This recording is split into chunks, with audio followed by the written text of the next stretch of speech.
Good morning mga kapakner. Panibagong araw at syempre panibagong vlog at panibagong buhay na naman.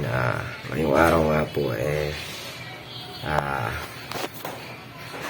araw ng Miyerkules.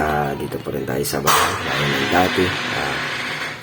Wala pa tayong wala pang ganap sa Lagi Farm. Hapon lumusong si Rito na Riel. Alaris lang na. Ginawa. Umuwi rin kaagad.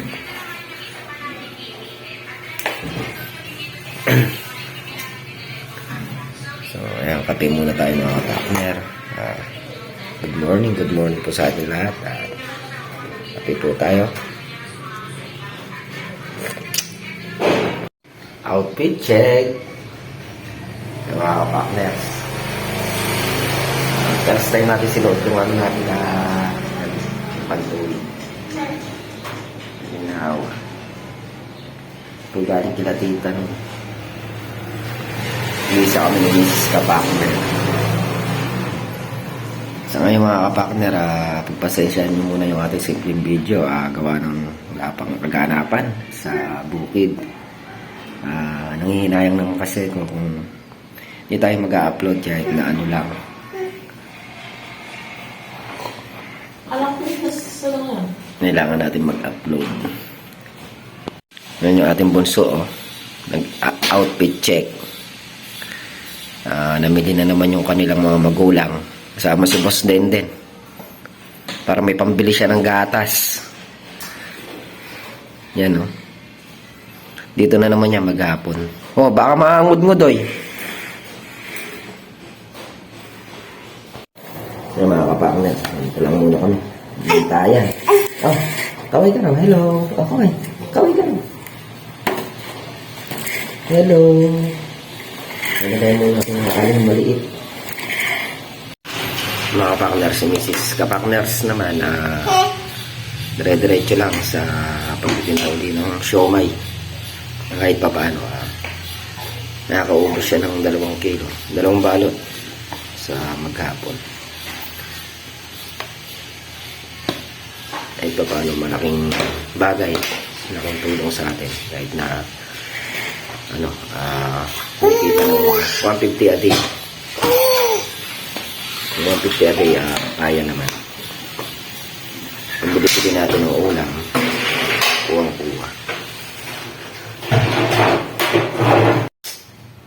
Pinasok na natin si Aliyah. Yan. Bago matulog yung mga kapaknar, magse-cellphone muna yan. Yan. Hirap na rin awatin sa cellphone. Kinakatatuwag. Nangigigil. Tubuhan kasi ng ngipin. Iinom pa siyang gamot mamaya. Gamot sa ubo. Inuubo, kawawa naman. Sobrang lamig kasi mga kapakner. Kaya hindi rin maiwasan na uwi. Kawawa pagka yung bata ang inom. Asha! Kami na lang malalaki. Huwag na lang yung bata. Tama na! Maya mga kapakner, pag napatulog natin to, may kumapakasing tiles dito sa bahay, susolusyonan natin. Puro doon na semento. Tingnan ko kung makukuha natin sa puro. Meow! Meow!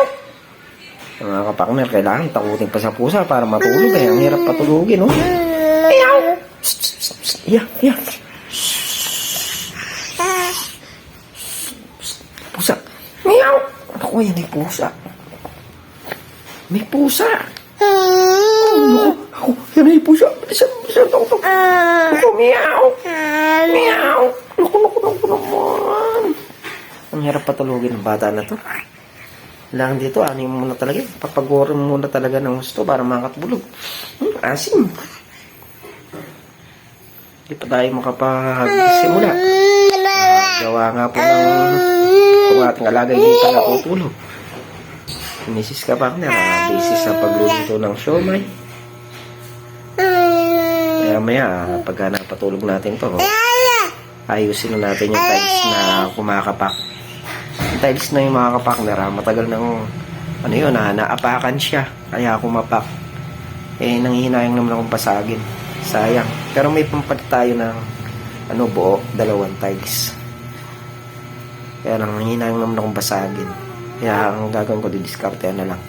Lalagyan ko na lang ng purong semento. Papasok ko doon sa ilalim. Para hindi na siya kumapak. La la la la la la la la la la la. Babysitter muna tayo. No, hindi na to. Oh. Yan, ganyan kami mga kapakner. Araw-araw yan, ganyan. Pag pupunta na dito yan, pag maaga. Dito natutulog yan kasi sa kanila, hindi siya makakatulog ng maayos. Gawa ng maingay si Kuya Denden niya. Yan mga kapakners, at napatulog na nga namin si Aliyah. Umpisahan ko na yung ayusin kong tiles dito. Ito mga kapakner ang sinasabi ko. Ano sana to eh? Babakbakin sana ni Tol Nariel na nung matagal nang babakbakin to. Sabi ko sa kanya, huwag nang bakbakin, sayang naman. Yun. Nung kagagawa kasi nito mga kapakner, naapakan to. Tsaka yun dun sa may kusina, nasabay sa pagkakabit ng pinto nung sa likod, dumaan yung dyan, yung magawa ng pinto. Hindi napansin, kakakabit lang, naapakan niya. 3 yung kumapak na yan. Ito, dito sa may gawin lamesa, at saka dun sa may bandang CR. Tetestingin natin kung kakagat yung gagawin natin. Itimpla ko ng purong malabnaw, saka ko ilalagay sa may reserva akong 2 tiles na ganito. Kaya panghinayang naman kung babasagin natin, kasi obligado natin basagin to pagka binaklas natin. Hindi kasi natin mababaklas to kung hindi natin babasagin. Kaya nanghihinayang ako. Nasusolusyonan ko na lang mga kapakner. Yan, kumuha na ako ng puro. Haluin ko na lang siya.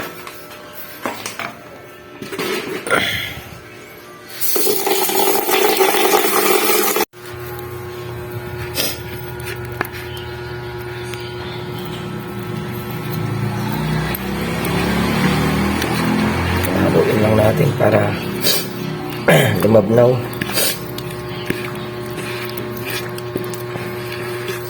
Pag hindi umepekto ito mga kapakner, mauobliga tayong baklasin ng tiles na to. Pag naapakan kasi tumitikwas.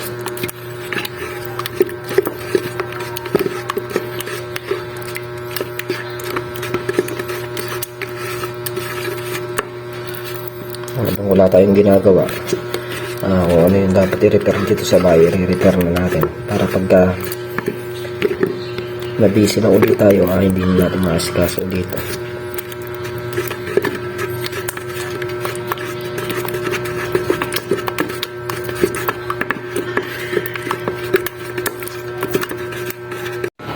Mga kapakner, mabukusan na natin siya.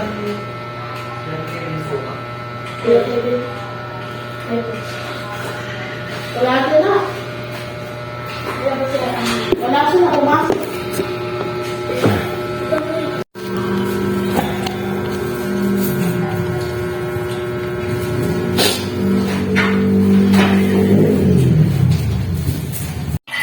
Yan mga kapakner, ito yun. Isa.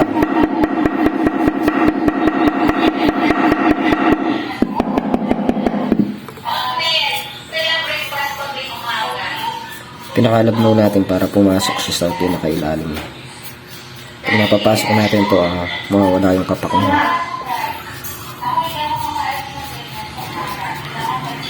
Napanginayan kasing bakbak eh.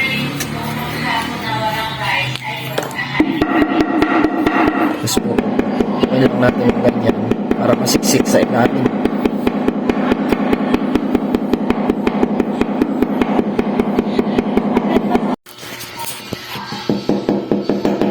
Yung mga kapakers, ilan yung ilalagay natin, unti-unti siyang pumapasok sa ilalim.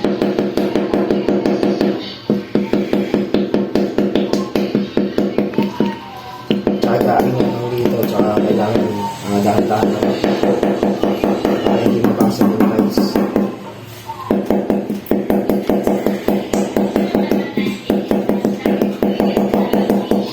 buhusan pa natin.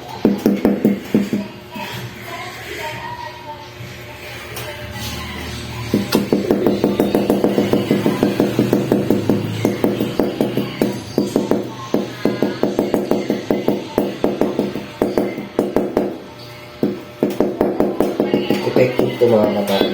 Basta nakapapasok natin sa ilalim ng pinakapuro na yan, mawawala yung kapak niya.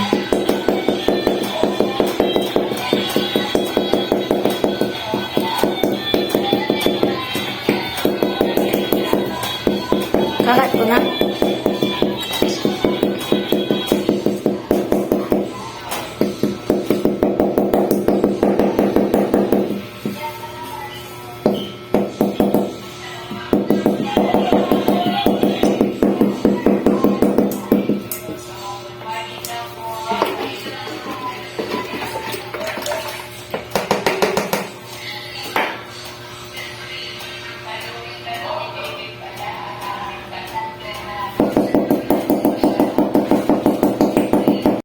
Yung mga kapakners, tagal bago mapuno yung ilalim.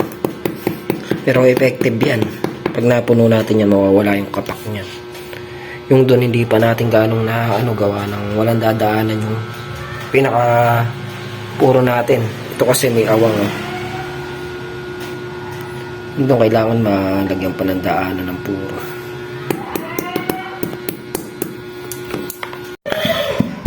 Yung mga kapakner, lakas ng kapak niya. Ito lang naman. Gagawin natin babakbakin ko yung ano niya. Yung grout. Tapos haluan natin ng purong malablaw para matanggal yung kapak. Hindi na ako doon sa unang binagsak natin na puro. Ulitin natin. Hindi pumasok sa pinakailalim yung kaya ganyan. Mga kapakner, tatanggalin natin yung grout. Ayan, may butas na ang laki. Sukatin natin yung yun Yan, ito kalaki yung pumasok.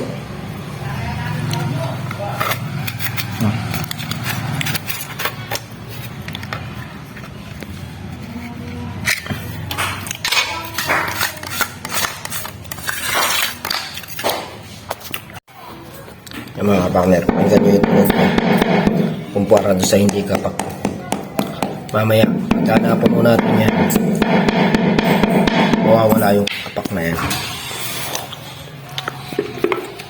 Busan natin ng puro.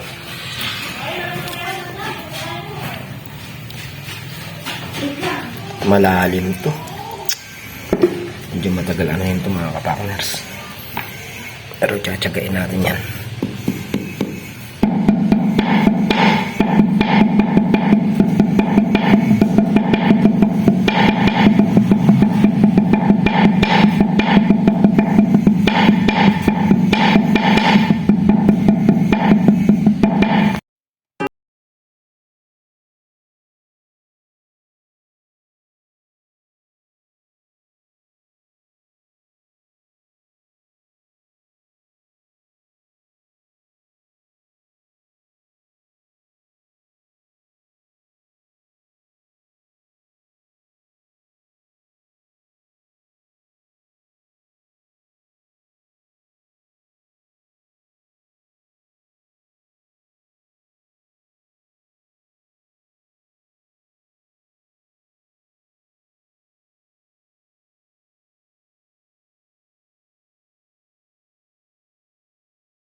Partner, kahit papano napapasok natin doon sa ilalim, nabawasan na yung kapak niya.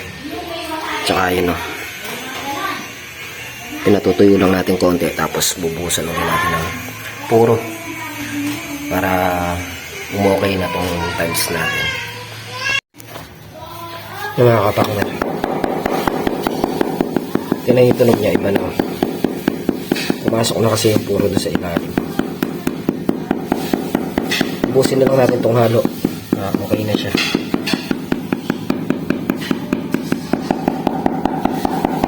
Effective pagka ganyan kalablaw yung halo natin. Nanunod kasi sa ilalim yan eh.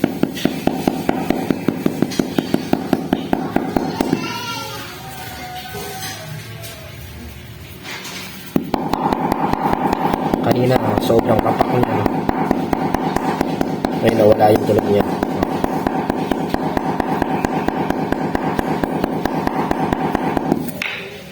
Medyo matagal na ano.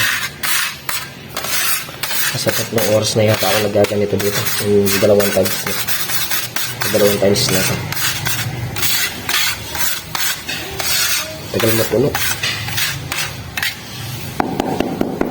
Pero at least, hindi na tayo nanira. Kahit medyo matagal. Sulit naman. Yung mga partners, nayari na nga natin. Ito, tsaka yun. Patutuyuin na lang natin siya.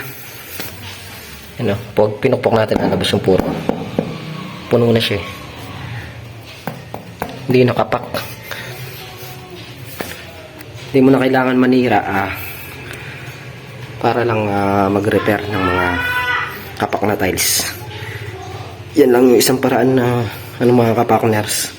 Pagkapak ng tiles, butasan lang tong pinakagilid na to, yung pinaglalagyan ng grout. Tapos timpla ka ng puro malabnaw. Yun ang pang lalagay natin sa ilalim. Tapos sabay pukpok ng dahan-dahan lang para di mabasag yung tiles. Diba mga kapakner, effective. Kaysa babaklasin natin yan, sayang yung isang tiles. At least yung 2 tiles to, may reserve pa tayo. Sakaling may mabasag dyan, may pampalit pa tayo. Yung mga kapakners, nalinisan ko na nga rin itong pinaggawang ko. Yung mga kapakner, yan nga po yung kaganapan ngayong araw. Muli, nagpapasalamat po ako sa palagi nyo pong pagsuporta sa bawat channel namin. At lagi po sana tayong gabayan nasa itaas. Muli, hanggang dito na ating simpleng video. Ingat po kayo parati at God bless. Bye-bye.